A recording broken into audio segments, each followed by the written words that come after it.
Welcome to Paranormal or Reality. We have 4 stories that will make you think twice about watching this in the dark. Make sure to like and subscribe if you enjoy this content. Let's begin.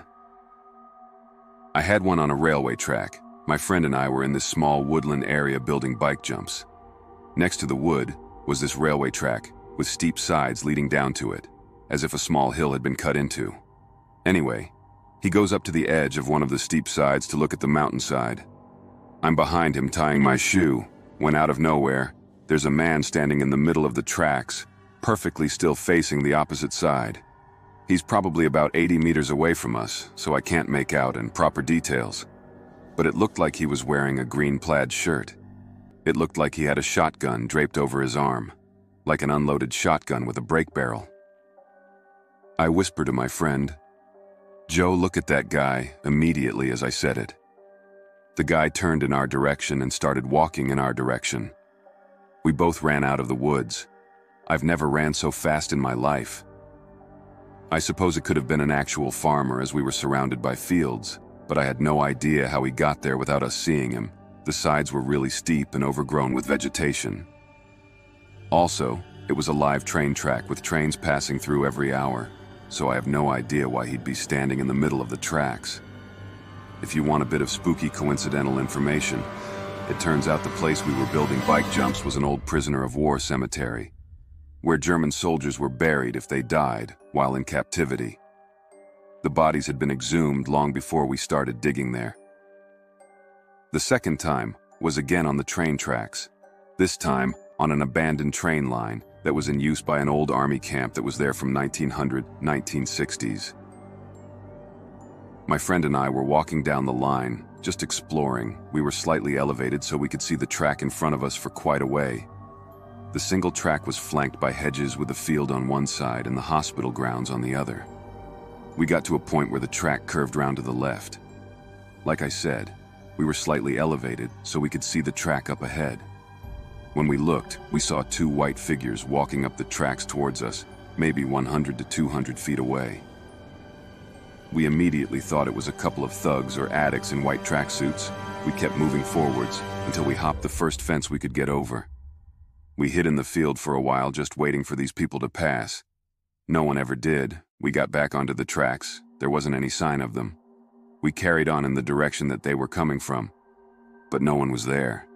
There wasn't even anywhere they could have gone, due to the thick hedgerows and fences on both sides of the tracks. We both got freaked out and power walked to get off the tracks. I said they were definitely all in white, but when we thought about it, we couldn't see any legs or arms, but they were somehow moving towards us. This one was creepy, especially given the fact that this was a wartime railway line used to transport soldiers to camp and the wounded to the hospital. I'm a bit of a skeptic, but I can't really explain the things that we saw. Definitely sent a chill down our spines at the time. And just moved in with my cousin. We had a band, so of course we tried to party hard. That being said, we always had a house full of bandmates hanging out. One spring night, we were done practicing and chilling in the living room. I was sitting on the couch across from my cousin, who was passed out in his recliner. All of the sudden, he springs up from his recliner, looks at me and says, "We've got to go to the train trestle now." The train trestle was an old, abandoned, torn-up railroad track that led to a wooden, still intact bridge over the river. We grew up in a small South Carolina town. There wasn't much to do, so we would go hang out at places like that to drink and hang out. Back to that night, when my cousin sprang up and said, "We've got to go to the trestle now," I thought maybe he was joking or really drunk. But he kept saying it and was dead serious. The trestle was 30 minutes away. It had to be after midnight, but this was so crazy that I had to go. So, we start heading out the door. All our friends were outside smoking. They asked where we were going. I told them what my cousin said. They couldn't pass it up either. So around 6 of us piled in my cousin's '93 red Ford Bronco and headed out. The 30-minute ride to the trestle was completely silent, except for a few drunken friends saying, "Why the hell are we doing this?" My cousin kept saying, "I don't know, I just feel like we got to go." We turn down the gravel road that leads to the abandoned train trestle. We follow it up for like a half a mile, make a left turn, and boom, we are looking at the trestle. We all get out of the Bronco and walk towards the bridge. I don't even make it 10 steps when a faint light appears in the distance. It keeps getting brighter. The light keeps coming, and now it's crossing the bridge. I remember one of my friends fearfully asking, "What the hell is going on?" The light keeps getting brighter, brighter, and then I finally comprehend what I'm seeing. It's a train. The train was bright white or gray, completely silent, and passing from our right to left within 20 yards. Then out of nowhere, the train slows to a stop. At this point, I'm in such disbelief that all I can do is stare. I know I sound crazy, but I swear the next thing that happens is people start walking off of the train. They're wearing what appeared to be 1920s type of clothing. I remember top hats on the men who were grabbing the bags and women in big dresses departing the cars. Next, it gets a little fuzzy because it's been 17 years, but the people just vanished. The completely silent train starts moving again and slowly disappears to our left. After the train disappeared, we were in complete shock. The reality sets in. We all start freaking out, trying to figure out what just happened. I can't remember who yelled it, but someone screamed, "Let's get thee out of here." We all bolted to the Bronco and drove off. 17 years later, and I remember it like it was yesterday. So this was about 6 years ago, around January, I believe.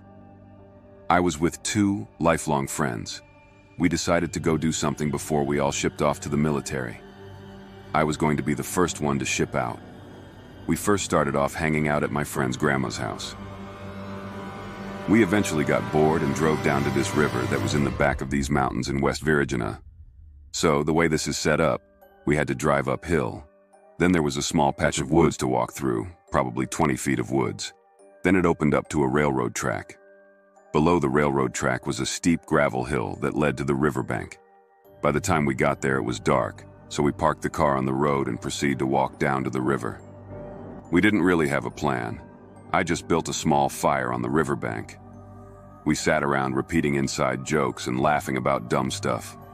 We couldn't have been there longer than 15 minutes when we heard a man yelling. Help! Help! Help! Though we couldn't make out any words, the yelling sounded like he was running from something more of a scared type of yell. We all got up, looked around, and couldn't see anything. As we continued with our stories, we heard it again. I decided to stomp out the fire. Help! We sat there quietly to listen. After a few minutes went by, we decided to leave. We made our way up the steep hill. It was so steep we basically had to crawl up this gravel hill to the railroad tracks. As we got to the top, we were about to cross the train tracks, when all of a sudden, we heard the sound of an engine getting closer. We decided to get on our stomachs and wait the train out. We didn't want to get caught on railroad property, since it's a no trespass area. Anyways, we seen lights coming and even seen smoke coming from the engine. Weird since they don't use steam engines anymore. But we thought nothing of it and just waited. It must have been maybe 30 seconds to a minute when we heard the yelling from earlier. We looked around again and saw nothing. When I turned back, the train was no longer headed toward us. It was just gone. We saw that it was clear. We crossed the tracks, went back up the hill through the woods, and just slept in the car. We ended up leaving in the morning and never really thought much of it. Then the next evening, I finally brought up how weird it was that the whole entire train just disappeared. We questioned why we just didn't leave. Fast forward 3 years later, I was in the military at this point and was back home in West Virginia for leave. I went to a bookstore with my dad and brother. I went to the horror section and saw a subsection with local books. I picked up one that was called something along the lines of West Virginia Legends. I don't remember the exact title. I flipped past a few pages and landed on one section called Ghost Trains in West Virginia. I immediately closed the book and sat it down. This was the weirdest thing I've ever seen in my life, and we still talk about it to this day. I really don't know why we thought nothing of it until the next day, since that was extremely weird. Also, the way this particular track was set up, it ran parallel to the river. There was no fork in the tracks. It could not have turned anywhere due to it being right in between a road, mountain, and a river. This was my first encounter with something paranormal. I was young and never really realized it until years later. I was maybe 7 years old. We lived in an old house that used to be the property of an old railroad station. The only people who living there were train mechanics or station workers. Well, one night I wanted to sleep on the couch, as all kids love doing. It was around winter time. I don't know how many people ever seen an old Ashley metal heater, but that's what we had. You would put logs of wood in it. So one night while I was sleeping on the couch, I woke up to the sound of the heater, metal creaking, because at that time, I did not know about the expansion and contracting of metal. It would make a noise as I turned to look. I saw this train exit from the center of the wood heater. It was about 4 foot tall. It was an old steam engine with cold cart and a few other cars behind it in tow. I was so scared I jumped up and hid underneath my blanket. The train went halfway through the house. I could see the steam coming out of the engine, the sound of the metal wheels on the track, and then it disappeared in the middle of the room about 15 to 20 feet away from the wood heater. Once it disappeared, I couldn't believe what I just saw. I told my parents the next morning. They said I was dreaming, but I know what I saw. After my encounter, I decided not to sleep on the couch anymore. Thanks for tuning in. Watch another video if you dare.